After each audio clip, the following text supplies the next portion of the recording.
வணக்கம் நேயர்களே. இப்போ ரொம்ப அந்த ஒரு கொடுமையான சம்பவம் என்னன்னா, திருவள்ளூர் சிறுமி பாலியல் வன்கொடுமை, காம கொடூரன் கைது. இவனை எப்படி பிடிச்சாங்க, எவ்வளோ நாள் தேடினாங்க, எங்கன்னு பார்க்கலாம். இவன் பாலியல் வன்கொடுமை பண்ணிட்டு இவன் எஸ்கேப் ஆயிட்டான். 20 தனிப்படைங்க. ஒரு காம கொடூரனை தேடுறதுக்கு 20 தனிப்படைகள் அமைச்சு ஃபுல்லாக சர்ச் பண்ணிட்டாங்க. எங்கேயுமே இவன் கிடைக்கல. ஃபுல்லாக போஸ்டர் ஒட்டிட்டாங்க. போஸ்டர் எல்லா இடத்துலையும் போஸ்டர். 5 லட்சம் இவனை கண்டுபிடிச்சி கொடுத்தா போலீஸ் துறை சொல்லிட்டாங்க 5 லட்சம் தரேன்னு. இந்த போட்டோவை பார்த்துட்டு சூலூர் ரயில்வே ஸ்டேஷனில் இவன் இறங்கினதை பார்த்துருக்காங்க போலீஸ். இதை வச்சு தனிப்படை போலீஸ் 10 நாள் கழிச்சு இந்த காமக்கொடூரனை கைது பண்ணியிருக்காங்க. அந்த பொண்ணு என்ன பண்ணியிருக்கு, 10 வயது சிறுமி, ஸ்கூலு முடிச்சுட்டு அந்த குழந்தை நடந்து போயிருக்கு. இவனுக்கு சனி ஞாயிறானா என்ன வேலைன்னா தண்ணி போடுறது மட்டும்தான் வேலை. குடிதான குடியை கெடுக்கும். அடிக்கடி நான் சொல்லுவேன், குடிதான குடியை கெடுக்கும்.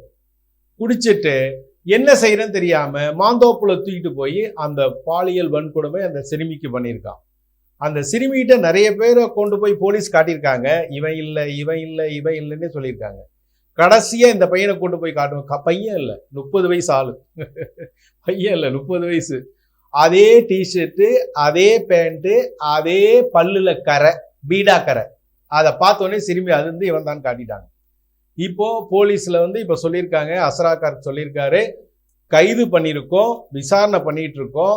ஆனால் ஒரு ஆள் தான், 2 ஆளா 3 ஆளாலாம் தெரியாது. இப்போதைக்கு ஒரு ஆள் அவன் பாலியல் வன்கொடுமை பண்ணதை ஒத்துக்கிட்டான். மேற்கொண்டு இப்ப விசாரணை நடந்துட்டு இருக்குன்னு சொல்லியிருக்காங்க. இவன் யாருன்னா வட மாநிலத்துக்காரன். அதுக்கு தான் சொல்றோம், வெளியால கொண்டு வேலைக்கு வைக்காதீங்க வேலைக்கு வைக்காதீங்கன்னா யாரும் கேட்கறதில்ல. அவனதான் கொலை பண்ணிடுறானோ. தோட்டத்துக்கு வேலைக்கு வரா, இங்க பாருங்க நிறைய இடத்துல அதான் நடக்குது. தோட்டத்துக்கு வேலைக்கு வரா, நோட்டம் போடுறா, ஐயா அம்மாவை கொலை பண்ணிடுறான். யாரும் இல்லைன்னா கொலை பண்ணிடுறானுங்க. நம்மூர் ஆள்லாம் அப்படி செய்ய மாட்டான். என்ன, வட மாநிலத்துக்காரன் இப்போ ரொம்ப அதிகமாக தமிழ்நாட்டுக்குள்ளே வந்துட்டே இருக்கான். இது பேராபத்தை விளைவிக்கும். பாருங்க, இதெல்லாம் நடந்ததே கிடையாது. அவன் பாட்டு இதை மாதிரி பண்ணிட்டு அவன் பாட்டு எஸ்கேப் ஆகிட்டானா, அஸ்ஸாம் ஒரிசா ஓடிட்டானா என்ன பண்ண முடியும்?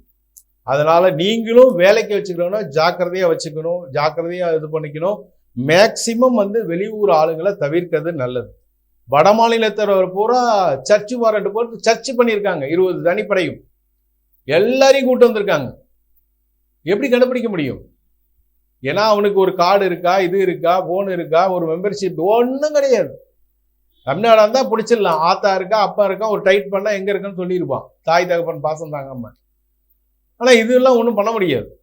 அதனால இப்ப தனிப்படை போலீஸார் விசாரணை பண்ணிட்டு இருக்காங்க. கூடிய சீக்கிரம் விரைவில் அவன் என்னென்ன பண்ணாங்கிற விவரம் தெரியும். அதுக்கப்புறம் உங்களுக்கு டீட்டெயிலாக சொல்றேன். நன்றி, வணக்கம்.